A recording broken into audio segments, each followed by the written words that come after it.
vida é um espelho d'água, como um rio corre pro mar. As pegadas do meu destino, ando de costas pra areia pra não marcar. Centelha do destino, a gente se encontrar. Sou sol, você a lua, horizonte, sal e mar.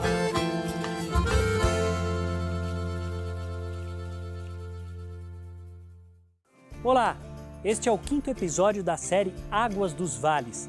Cada um é dedicado a uma das subbacias hidrográficas do Rio Doce, mostrando suas belezas e desafios.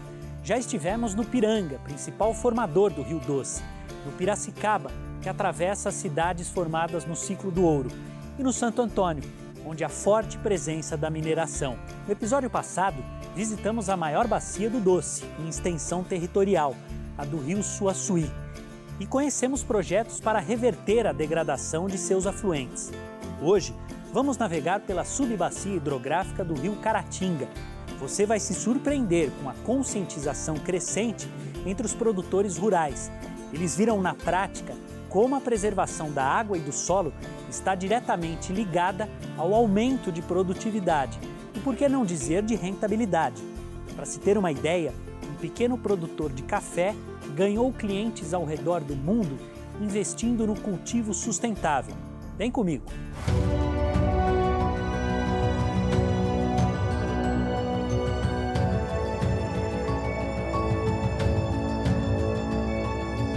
A nascente do rio Caratinga fica na cidade de Santa Bárbara do Leste e se estende por 222 quilômetros até o Rio Doce, entre o município de Tumiritinga e o distrito de Barra do Cuieté, em Conselheiro Pena. A região hidrográfica abrange, total ou parcialmente, 29 municípios das regiões da Zona da Mata e Vale do Rio Doce.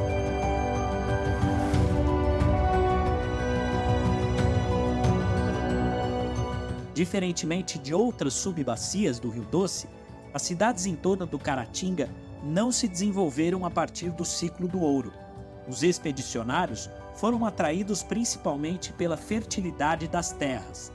A cidade de Caratinga, por exemplo, como o único núcleo urbano da margem direita do rio que leva o mesmo nome, atraiu muita gente, tanto que ao longo de sua história, muitos dos seus distritos foram formando novos municípios. Porém, o crescimento urbano ocorreu de forma desordenada e em direção aos morros e montanhas de toda a região. Inhapim é um município que fica no leste de Minas, na bacia do rio Caratinga. Da nascente do Caratinga, o 4º município. O rio passa dentro da cidade. Inhapim veio de Caratinga, era um distrito de Caratinga e hoje se tornou, depois de Caratinga, o maior município da bacia.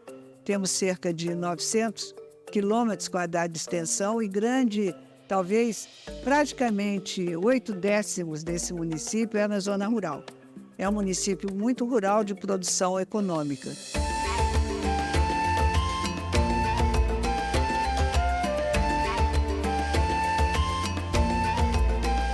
E são municípios todos pequenos que não têm grande condições de fazer, por exemplo, estação de tratamento de esgoto.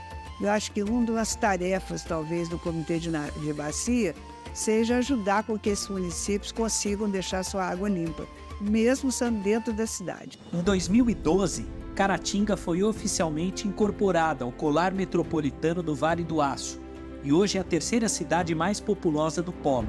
Mas isso não significa mais investimento no rio e em seus afluentes. As iniciativas dos comitês das bacias hidrográficas são financiadas com os recursos da cobrança pelo uso da água.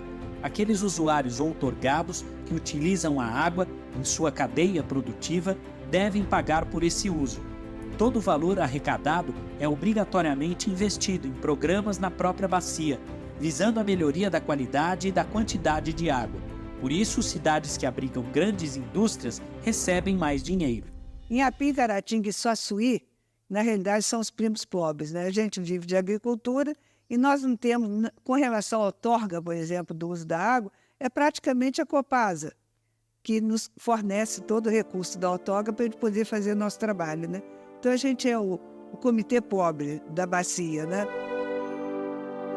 E esse fundo hoje é utilizado pelo município, que é através de um projeto muito bonito que estamos desenvolvendo no nosso município, que é a instalação de fossas sépticas, principalmente no córrego São Silvestre, né, que é onde abastece a cidade de Inhapim, onde é colhida a água para abastecer a cidade de Inhapim.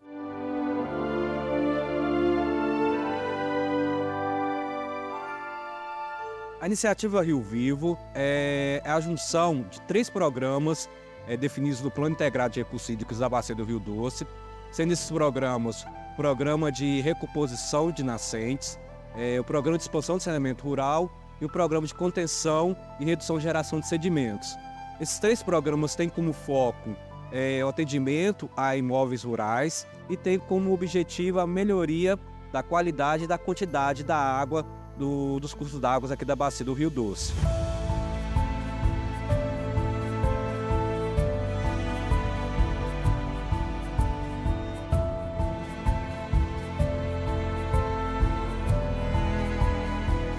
É de conhecimento do Rio Vivo, né?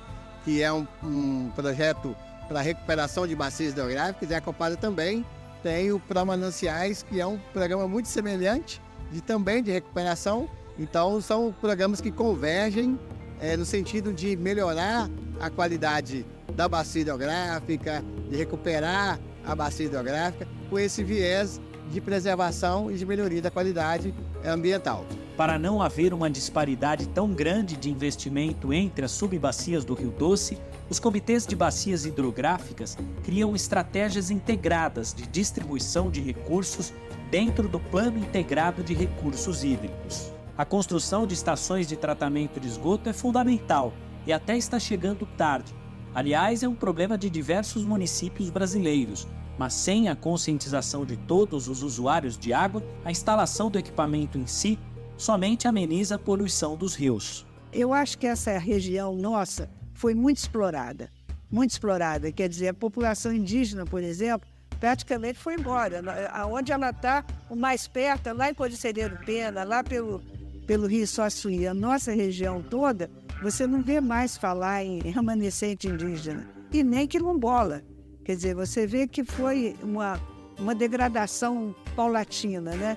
O trabalho, eu acho que do Comitê de Bacia, tem muito essa vertente também de trazer consciência, né? Consciência, primeiro que a água é vida, a água é necessária, nosso organismo hoje é 70% de água, a água é limpa, e água de qualidade, né?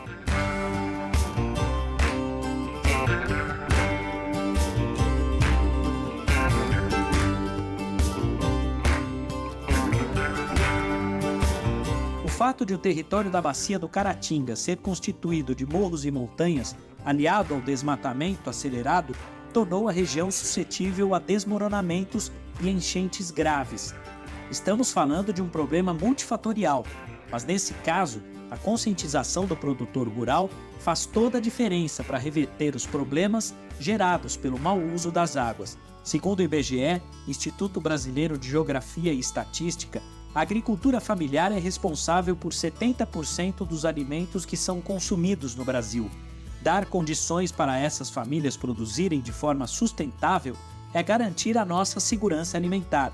A família do seu Carlos Henrique, todos envolvidos no cultivo de hortaliças da propriedade, é um exemplo. Aqui nós produzimos verduras de folha, como cebolinha, couve. É uma agricultura familiar, entendeu? Aqui trabalha eu, minha esposa, minha sogra.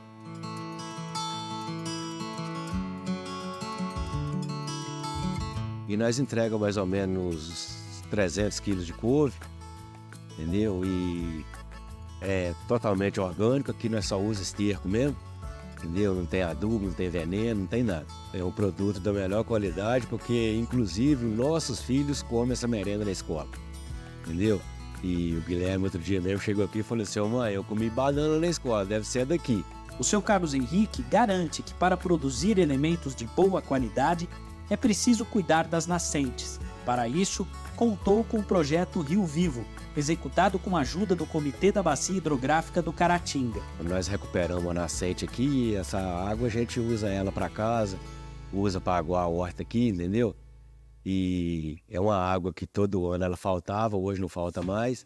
Na região de Inhapim, foram colocados 30 irrigâmetros, financiados pelo Comitê da Bacia Hidrográfica do Rio Caratinga.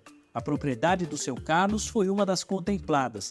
O irrigâmetro é um equipamento que faz com que o produtor consiga visualizar de forma muito simples como é que está o nível de umidade do solo, mostrando a quantidade certa de água a ser colocada na plantação. Isso evita a irrigação em excesso, que pode causar fungos e outras doenças, ou insuficiente, que prejudica o desenvolvimento da planta. É um aparelho essencial para que o pequeno produtor economize água e energia. Usar água de maneira racional é um dever de todos, até porque a água potável não é um recurso em abundância no planeta Terra. Para o produtor rural, isso ainda é mais crucial. A Organização das Nações Unidas para a Agricultura e Alimentação aponta que a atividade que consome mais água no planeta é a agropecuária, 70%, seguida pela indústria, responsável por 22%. Imagine o desespero desses produtores com a estiagem.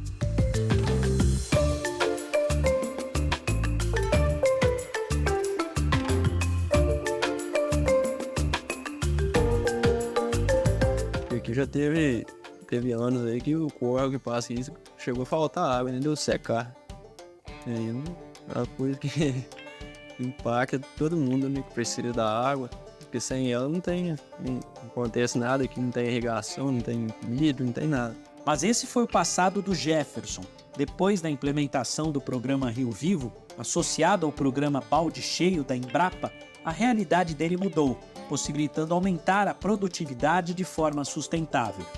Eu tenho só ensino médio e os cursos que eu faço basicamente são para curso de inseminação, curso de vaqueiro, basicamente voltado para trabalho aqui, entendeu? É que eu comecei com a inseminação artificial, né? Eu fiz o curso, aí comecei a fazer inseminação, melhorando genética, e a gente também teve aqui um auxílio técnico que a gente começou em 2016. A gente entra num programa, chama Programa Balde Cheio, a gente tinha um técnico que vem, né, todo mês e vai auxiliando a gente aí nos piquetes, né? A gente tirava o leite manual, aí a gente agora tem uma ordenha mecanizada, já transfere o leite direto para o resfriador. E nos piquetes a gente tem irrigação, né, que a gente consegue manter ele verde durante todo o período. Esse ano também a gente colocou energia solar para estar melhorando aí, né, gerando a própria energia, diminuindo o custo. E também voltar para o meio ambiente, né, que é a energia limpa. São projetos executados em parceria que ensinam os produtores a enxergarem a proteção ambiental como aliada na produtividade e na rentabilidade da propriedade. Depois de passar por secas, Jefferson agora é um guardião da água do seu terreno. Então a água é tudo aqui, né? A água do córrego aqui, a gente faz a parte da gente para conseguir preservar, né? A gente usa irrigação basicamente só à noite, a hora que não tem desperdício de água, não tem evaporação. Tem nascente, tem mina, tem o córrego que passa aqui, né? Mas nós utilizamos a água de poço artesiano, semi-artesiano. Nosso sistema aqui é um sistema que chama intensivo, entendeu? A gente usa uma pequena parte da propriedade para produzir. E a maior parte é reserva, entendeu? Tem mata, e a gente produz uma parte menor intensificada.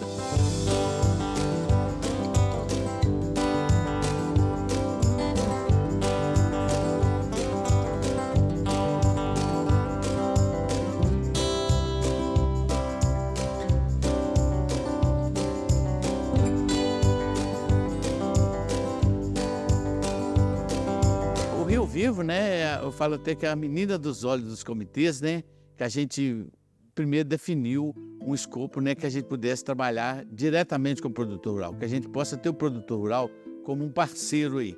Então a gente determinou que ele será perene, né, e hoje a gente está fazendo as primeiras ações, entregando as primeiras ações, né, foram definidas como cercamento de nascente né? Algumas desses cercamentos já estão tendo intervenções de replantio, né? Tem bacias que estão definindo aí como barraginhas também, mas a gente hoje já tem um quantitativo de quase 100 nascentes sendo cercadas por mês. Esse programa tem de tornar um dos maiores programas hidroambientais do Brasil, já que a gente vai atuar muito pesadamente na questão do saneamento rural. A gente tem um olhar de saneamento rural, que é ajudando os produtores rurais. E o que a gente quer? Que o produtor rural é o produtor de água. É eles que entregam água em quantidade e qualidade. Então a gente tem que ter investimento. O produtor rural já ficou muitos anos carecendo de investimento.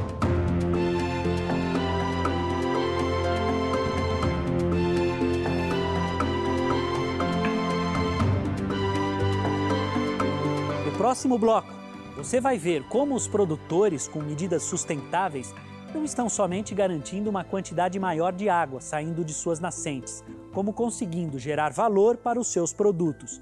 É uma revolução em curso e muito esperada. Sustentabilidade passa a ser sinônimo de rentabilidade e de conquista de novos mercados.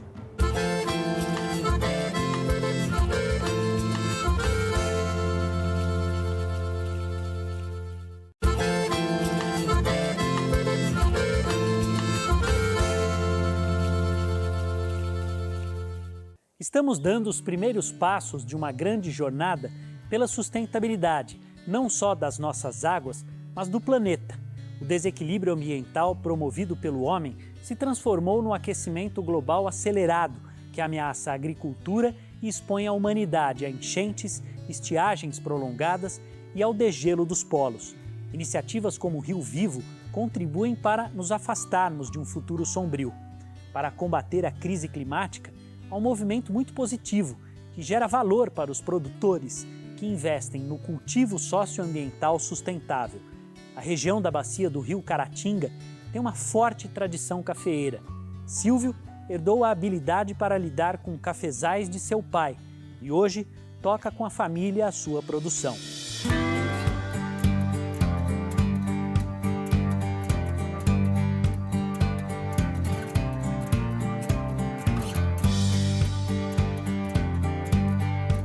Olha, a minha propriedade mesmo, a minha propriedade é pequena, né? A gente tem aqui em torno de 2 hectares, né, de café e o meu pai também tem uma propriedade, que é a propriedade da família, né? Que eu também tenho uma área lá de acredito que umas 4.000 plantas de café e tem uma área de arrendamento, que é com o meu sogro, né? Que a gente também trabalha com café lá também, entendeu?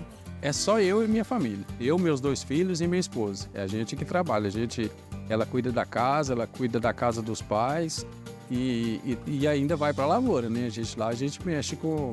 Trabalha eu, os filhos e ela também. Terminou o serviço dela, está indo para a lavoura. A família sempre produziu café, commodity, ou seja, grãos indiferenciados, que têm um valor menor no mercado. Mas desde 2019, eles começaram a investir em cafés especiais, que exigem um manejo mais complexo, porém o valor é muito maior. Os cafés especiais são os cafés, hoje, pelo mercado, considerados cafés diferenciados, né, de excelência, né? São cafés que têm um pós-colheita, né, um tratamento bem diferenciado, né? É um café que tem que ser produzido preocupado com cuidado com o meio ambiente, o cuidado com pessoas. E que leva um café a ser especial? Eu falei, é um conjunto de coisas, né? É o cuidado com a propriedade, não jogar lixo de qualquer maneira, né? Pode acontecer, mas você está sempre ali preocupado em cuidar. É o cuidado com a preservação de uma nascente que você tem, né? Procurar estar sempre cuidando dela, preservando. Hoje a gente trabalha, para você ter ideia, a gente não preocupa mais com mato na lavoura. A gente faz os manejos do mato, mas hoje a gente está muito mais preocupado em não usar, a gente não usa agrotóxico, então a gente trabalha com poda, sistemas de poda, para conseguir controlar, fazer uma melhor nutrição na lavoura, entendeu? Se você vende um café, né, vamos supor aí com um preço de R$5.000 a saca, quer dizer, você está ganhando hoje quase 10 vezes mais por uma saca. Por que não um funcionário seu também não ser melhor remunerado, né? Por que ele não pode ganhar mais? Por que ele não pode ser valorizado, né?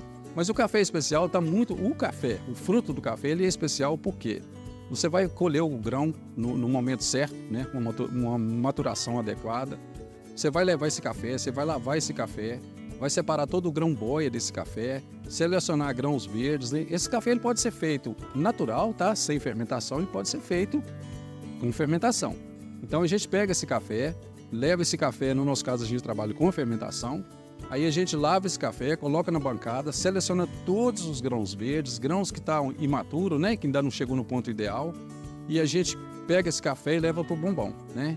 E esse bombom tem uma válvula, né, que ele passa ali por 10, 12 dias, 8 dias, vai muito do clima da época, né? Se está muito quente, a gente coloca menos dias, mais frio, a gente coloca mais dias dentro da bombona. Então ele vai ficar ali, né, no período que a gente achar que for né, necessário, e depois esse café a gente tira ele dos bombons, leva ele para o terreiro suspenso, né? E ali ele fica no terreiro suspenso vários dias, secando, até chegar num ponto onde não oferece mais riscos. No nosso caso, nós encerra o processo de secagem na lona, né? A gente faz vulcão, encerra na lona, porque no terreiro suspenso você não consegue chegar ele fácil no ponto ideal, né? Que é 11,5 de umidade no máximo, né? Para um café especial. Mas é basicamente isso, né? E no mais é isso aí, um pós-colheita bem feito, né? Lógico que a nutrição da lavoura vai influenciar também, né? E cuidados com pessoas, cuidados com a natureza, com o meio ambiente. O resultado final é fantástico. Produzindo de forma sustentável, um pequeno produtor consegue alcançar mercados em diversos continentes. Olha, os cafés da gente hoje é vendido para Holanda, para Dinamarca, para a República Tcheca. Mas assim, quem compra são torrefadores. E esses cafés estão para todo lado. Em Oriente Médio, as pessoas estão entrando em contato, estão tomando o café da gente. Semana que vem a gente está recebendo um dos torrefadores europeus aqui na propriedade, né? Que está vindo visitar a gente para conhecer a família, né? Porque os cafés realmente deram certo, cara. Graças a Deus, estão sendo muito bem aceitos lá fora. Apesar do sucesso atual, assim como todos os outros produtores desse episódio, Silvio também sofreu com a escassez hídrica. O principal rio que a gente tem mais perto aqui é o Rio Caratinga, né? A gente teve uma época aqui que ficou sem água, secou tudo, né? Mas aí a gente fez vários cursos e a gente descobriu que tinha formas de segurar a água no solo, né? Da chuva. E hoje, graças a Deus, nós temos muitas nascentes que inclusive desembocam no Rio Caratinga, né? Que vai tudo para lá. Então, assim, é uma das preocupações, né? Água, né? Água é vida, né? Silvio está deslumbrado com as possibilidades de produção que a natureza oferece, sem tanta intervenção humana, e dá um grito de alerta. No cafeeiro, a gente aprendeu também que precisa de poda, né? O ser humano não é diferente, né? Então, a gente precisa começar a pensar muito. Nós estamos vivendo um mundo hoje que a gente está vendo tudo destruído, né? O ser humano não valoriza mais a natureza, às vezes nem consegue perceber. E é uma criação divina, né? Eu penso que é uma criação divina. E a gente vê a importância da natureza no nosso processo do café. A gente decidiu parar de mexer com agrotóxico no café e nem a gente acreditava que era possível. Cara, é incrível. Você vê a natureza trabalhando a seu favor, sabe? Você vê insetos aí que controlam outros insetos, você vê cara, é uma coisa incrível, sabe? Então, assim, eu vejo que é uma coisa para ontem, sabe? É uma coisa urgente. O produtor precisa perceber essa necessidade, né? O quanto mais rápido. E os nossos governantes apoiar um pouco isso, né? Porque eu acho que é uma coisa necessária, porque senão não vai acabar. Já acabou muito, né? Hoje você não vê mais, né? Pessoas preocupadas com cuidado com a natureza. Você está vendo lugares aí que não estão produzindo mais, né? Inclusive a nossa região é uma região que, segundo os cientistas falam, né, pode acontecer dentro de poucos anos, se não mudar a forma de trabalhar, não produzir mais café. Então, assim, o que vai adiantar eu ter fazenda, ter uma terra, mas não conseguir produzir? Então, a preocupação tem que ser, né, cuidar das nossas águas, cuidar das nossas matas, cuidar dos nossos animais e cuidar de nós, seres humanos. Okay?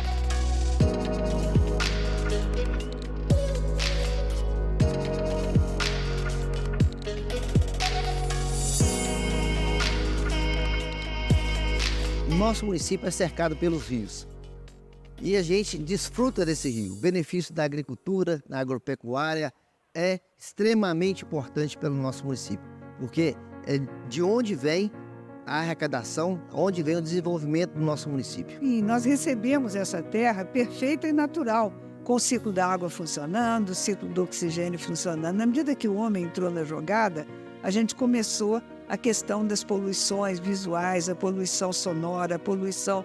Enfim, e interferimos em todos esses ciclos, interferimos negativamente, né? Daí uma grande responsabilidade. Eu acho que o ambientalista hoje tem uma grande responsabilidade de possibilitar que uma vida melhor volte à Terra. Inclusive, o importante é dizer o seguinte, que o desastre ambiental, ela age em cima das populações mais pobres. É aquela que mora na beirada do rio, é aquela que mora na encosta, entende? Eu acho que a conscientização e fazer com que melhore a qualidade de vida, não só do rio, não só da floresta, não só dos animais, mas também dos humanos, que fazem parte dessa grande mãe terra, né?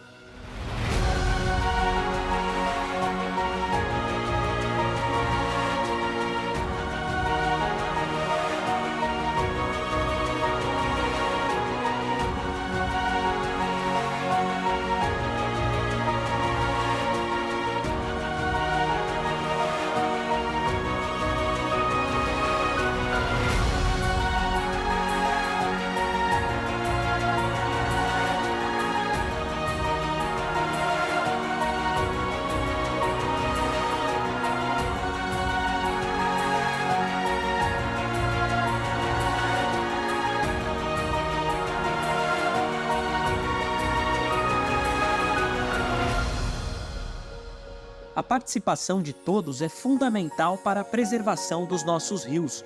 Juntos, podemos fortalecer essa onda de respeito e de nova consciência em torno do uso da água. Cada gota de esforço conta quando se trata de preservar os rios. Vamos unir nossas vozes, nossas ações e nossos corações em prol desse bem tão valioso e vital para todos nós. No 6º episódio da série Águas dos Vales, vamos navegar pelas águas do rio Manhuaçu, território com muita mobilização da comunidade em torno do uso racional da água e da conservação de suas exuberantes belezas naturais. Entre as unidades de preservação ambiental da região está a Reserva Particular do Patrimônio Natural Feliciano Miguel Abdala, que é formada por 80% da mata em bom estado de conservação e 20% está sendo regenerada. Muitas aves e mamíferos ameaçados de extinção dependem dessa reserva para sobreviver, como o muriqui do norte, um macaco endêmico, ou seja, só existe nessa região. Vale observar que essa reserva é fruto da vontade dos proprietários em preservar a mata nativa, assim como o segundo ativo, que vamos conhecer no 6º episódio, a Reserva Particular do Patrimônio Natural Fazenda Bulcão, sede do Instituto Terra, criado pelo casal ambientalista Lélia de Luiz Vanik Salgado e Sebastião Salgado. O Instituto é voltado para a restauração ambiental e o desenvolvimento rural sustentável do Vale do Rio Doce. Vamos trafegar por 2 reservas que poderíamos dizer são patrimônios de toda a humanidade. Eu te convido a assistir ao 6º episódio da série Águas dos Vales e percorrer comigo o rico território da bacia do rio Manhuaçu. Até lá!